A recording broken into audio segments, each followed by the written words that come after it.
Hey guys, I want to show you something really cool today. I'm going to show you how to use Higgsfield AI to do face swap. So if you want a really cool and powerful AI tool that can do face swap, check out this app. So you want to go ahead and head over to Higgsfield and of course sign up, create an account, and you want to go ahead and ensure that you have enough credits and go hover over image, and of course you want to look for the face swap tool.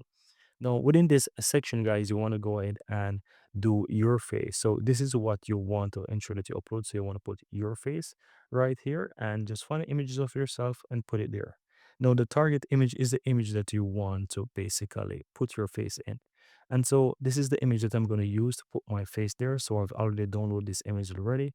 And I'm going to click the target image and just basically use the image right here. And once you do that, just go ahead and hit generate and just wait for the image to generate. Now, this will take up to a minute or 2 minutes sometimes. So you just want to be patient and wait for the AI to do its thing. I want to say that it is super cool. It's one of the most powerful AI face swapping tool that I've used. And I'm just in love with the power of this tool.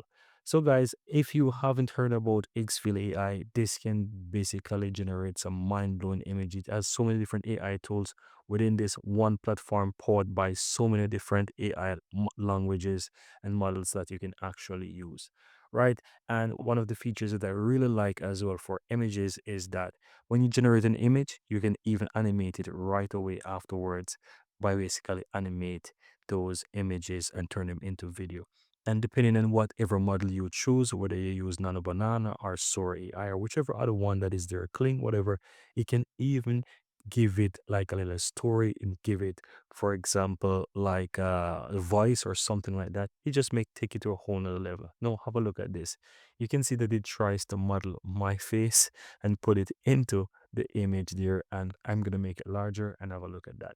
Now it's slightly off, it's not exactly the way all has so but you can see that it tried to do a fairly decent job, let's say.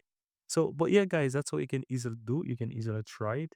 That's how I would say it would be even more accurate if you have a similar photo. So let's say I didn't have a photo like this, but I would use maybe something like this. So for example, I would use this image, I would download this image and I would just remove that and just change the target image.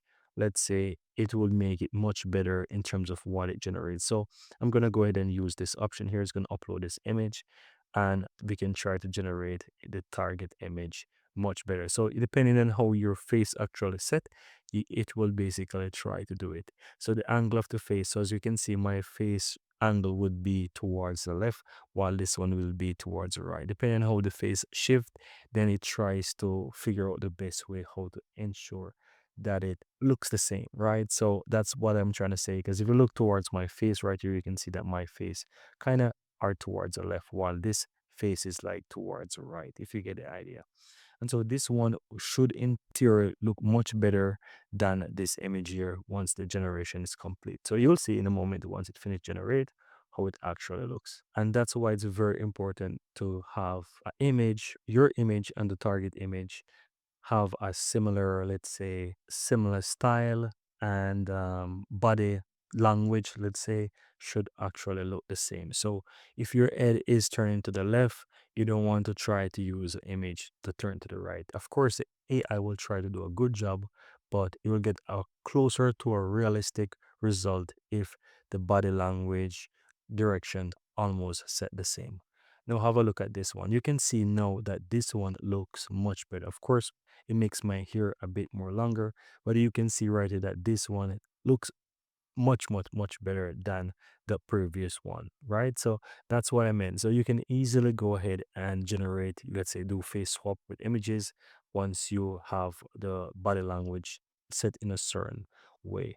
But that's it, guys. Very easy and very simple. I hope you found this useful, and if you do, give this video a like. Let me know in the comments below if you have any question. Hit that subscribe button if you're new to the channel and find value here, and I'm looking forward to see you when I release my next video.